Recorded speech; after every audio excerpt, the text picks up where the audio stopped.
The live TV, सच सबसे आगे।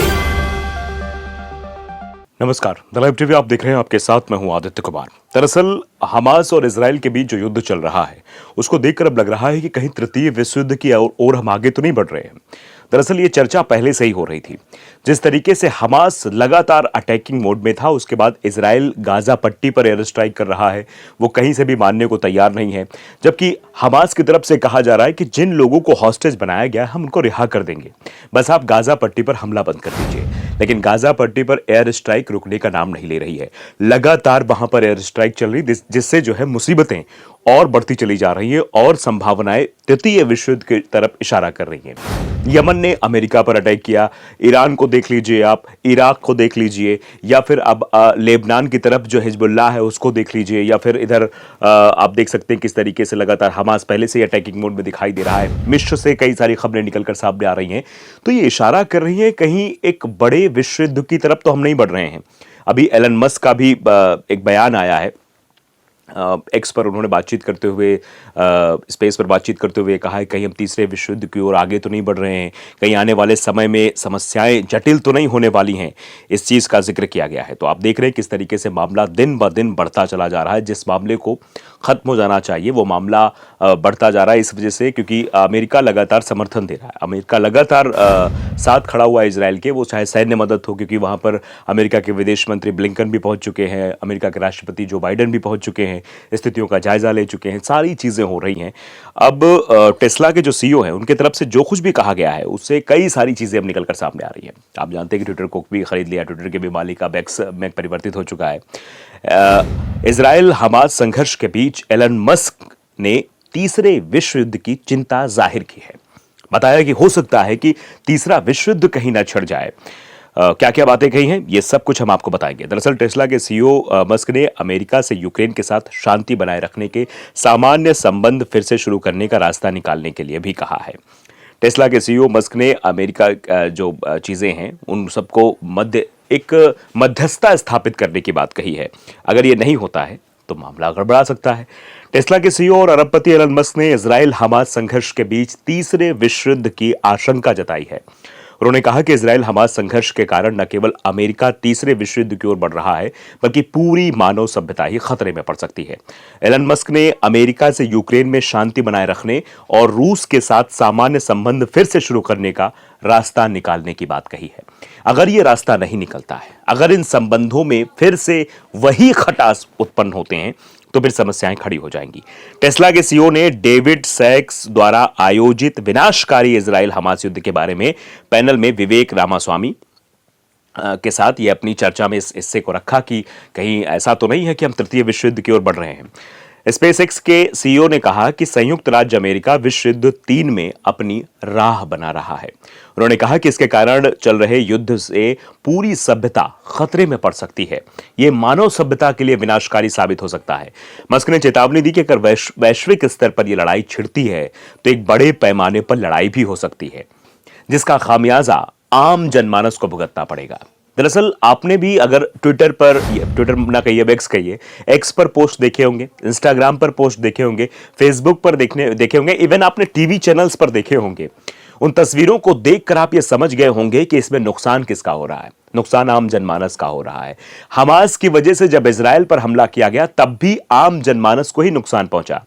घरों में घुसकर जिस तरीके से लोगों को मारा गया, या फिर आईडीएफ के जो जवान थे उनके ऊपर कार्रवाई की गई, इसमें नुकसान आम जनमानस का हो रहा था। दूसरी तरफ अगर हम देखें कि जब इजराइल की तरफ से पलटवार किया गया, गाजा पट्टी पर जब लगातार बम गिराए गए, तो जितना नुकसान हमास ने किया था उससे 2 गुना नुकसान गाजा पट्टी पर हो गया। और अब गाजा पट्टी को लेकर यह चल रहा है, जो जमीनी संघर्ष की बात लगातार इजराइल द्वारा की जा रही है। अमेरिका बार बार पुश कर रहा है कि नहीं, अभी ये नहीं करना है, अभी इसको रोको, क्योंकि ये करने से फिर उधर ईरान बैठा हुआ है, फिर इराक की भी नजरें हैं।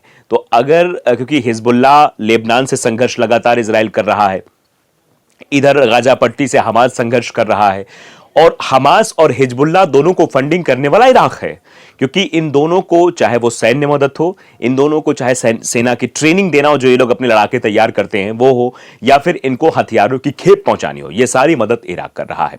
ये बात इन लोगों को मालूम है, इसी वजह से शायद ये गतिविधियों को रोकने की कोशिश हो रही है। लेकिन जिस तरीके से लगातार इस पर बातचीत हो रही है, लगातार इजराइल की तरफ से बयानबाजियां हो रही हैं, वो मुश्किल में डाल रही हैं। एक बात आप लोगों ने देखी कि इजराइल के अंदर ही बेंजामिन नेतन्याहू का विरोध शुरू हो गया था। कई सारी तस्वीरें, तेल अवीव जो कि राजधानी है इजराइल की, वहां से तस्वीरें निकलकर सामने आ रही थी कि सड़कों पर लोग बैनर पोस्टर लेकर बैठे हुए हैं कि आज जो इजराइल में तबाही हो रही है, आज जो इजराइल पर हमला हो रहा है, इसके जिम्मेदार बेंजामिन नेतन्याहू हैं, बेंजामिन नेतन्याहू की वजह से ऐसा हो रहा है। फिर एक सेना के अधिकारी का एक वीडियो वायरल हुआ था जिसमें सेना का अधिकारी कह रहा था, अधिकारी क्या कर्मचारी कह लीजिए, यानी सेना का एक जवान कह रहा था कि आपने हमारे भाइयों को मरवा दिया, ये कर दिया, ऐसा। तो ये सब चीजें कहीं ना कहीं इशारा जरूर कर रहे हैं कि बेंजामिन नेतन्याहू रुकेंगे, लेकिन वो रुकने, जिस तरह से लगातार वो बमबारी कर रहे हैं, एयर स्ट्राइक लगातार जारी है गाजा पर, लगातार अभी आपने देखा हाल फिलहाल में किस तरीके से अस्पताल पर बम गिराए गए, वहां पर क्या स्थितियां उत्पन्न हुई, 500 से ज्यादा लोग मारे गए।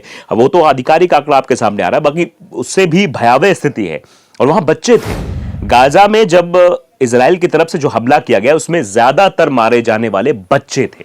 आप अंदाजा लगा सकते हैं बच्चों की जो मार्मिक तस्वीरें जो आई हैं, जो सोशल मीडिया के माध्यम से या अन्य माध्यम से जो आई हैं, वो अंदर तक हिला देने वाली तस्वीरें हैं। तो ये जो कुछ भी हो रहा है, ये मानव सभ्यता के खिलाफ हो रहा है। और आने वाले समय में अगर अमेरिका खुलकर इजराइल के साथ आ जाता है, इजराइल के पीछे अभी तो पीछे खड़ा हुआ है, सैन्य मदद पहुंचा रहा है, और भी चीजें हो रही हैं, और उधर से हमास अपनी ट्रेनिंग में लगा हुआ है कि कभी भी अगर इजराइल जो है वो जमीनी अटैक करता है तो उसके लिए उसने 35,000 अपने लड़ाकों को तैयार कर रखा है। तो ये लड़ाई अभी लंबी चलने वाली है, और शायद इसी बात की आशंका एलन मस्क के द्वारा जाहिर की गई है कि हो सकता है आने वाले समय में हम एक विश्व युद्ध की तरफ जा रहे हैं, तृतीय विश्व युद्ध की तरफ जाएंगे। और जब तृतीय विश्व युद्ध होगा तो मानव सभ्यता के लिए ठीक नहीं होगा, इससे बहुत बड़ी जनहानि हो सकती है। मस्क ने चेतावनी दी है कि अगर वैश्विक स्तर पर यह लड़ाई छिड़ती है, विश्व स्तर पर, तो एक बड़े पैमाने पर यह लड़ाई हो सकती है। एक्स के मालिक मस्क ने क्षेत्रीय संघर्षों को वैश्विक संघर्षों में बढ़ने से रोकने में अमेरिकी विदेश नीति की महत्व पर भी प्रकाश डाला है। अमेरिका को इंगित करते हुए एलन मस्क ने कहा है कि जो क्षेत्रीय लड़ाई है, यह वैश्विक लड़ाई ना बने, यह विश्व स्तर पर ना फैल जाए, देश आपस में ना लड़ने लग जाए। इसको देखने के लिए अमेरिका अपनी विदेश नीति पर प्रकाश डाले और देखे क्या करना है। मस्क ने रूस और चीन के बीच विकसित होते रिश्तों को लेकर भी चिंता जाहिर की है, जबकि उनकी टिप्पणियां यूक्रेन पर रूस के आक्रमण और इजराइल हमास संघर्ष के बीच आई है। मस्क का कहना है कि विशाल कच्चे माल वाले रूस और उल्लेखनीय औद्योगिक क्षमता वाले चीन के बीच एक मजबूत गठबंधन संयुक्त राज्य अमेरिका के लिए एक महत्वपूर्ण चुनौती पैदा कर सकता है। उनका मानना है कि अमेरिका सरकार, जो अमेरिकी की सरकार है, ऐसे काम करना बंद कर देना चाहिए उसे जो रूस और ईरान को और खासतौर पे चीन के करीब लाते हैं। इसके बजाय अमेरिका को यूक्रेन और शांति स्थापित करने और साथ ही साथ रूस को साथ लाने, फिर से दोस्ती करने में मदद की कोशिश करनी चाहिए, ना कि दोनों के बीच विध्वंस पैदा करना चाहिए। दरअसल चर्चा के दौरान अमेरिका के राष्ट्रपति पद के उम्मीदवार विवेक रामास्वामी ने एक रणनीति पर प्रस्ताव भी रखा। विवेक रामास्वामी ने एक रणनीति का जो प्रस्ताव रखा, उसमें उन्होंने कहा कि यूक्रेन को रूस द्वारा उनसे ली गई कुछ जमीन वापस दे देनी चाहिए और बदले में रूस को चीन के साथ सैन्य सामग्री पर काम बंद कर देना चाहिए। इससे होगा क्या? जिस तरीके से चीन के साथ संबंध बढ़ेंगे, हथियारों का जखीरा इधर आएगा, फिर होगा क्या? बाद में युद्ध की स्थिति उत्पन्न होगी।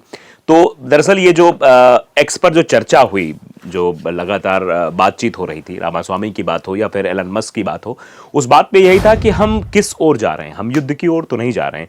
कहीं अगर रूस की जिस तरीके से गतिविधियां हैं या फिर इधर हमास और इजराइल के बीच जो गतिविधियां हैं, ये देश को गर्त में तो नहीं ले जा रही हैं। तो लाइव टीवी को अगर आपने सब्सक्राइब नहीं किया, जरूर करिए, बेल आइकन दबाइए ताकि सच खबर आप तक पहुंचती रहे। नमस्कार। द लाइव टीवी, सच सबसे आगे।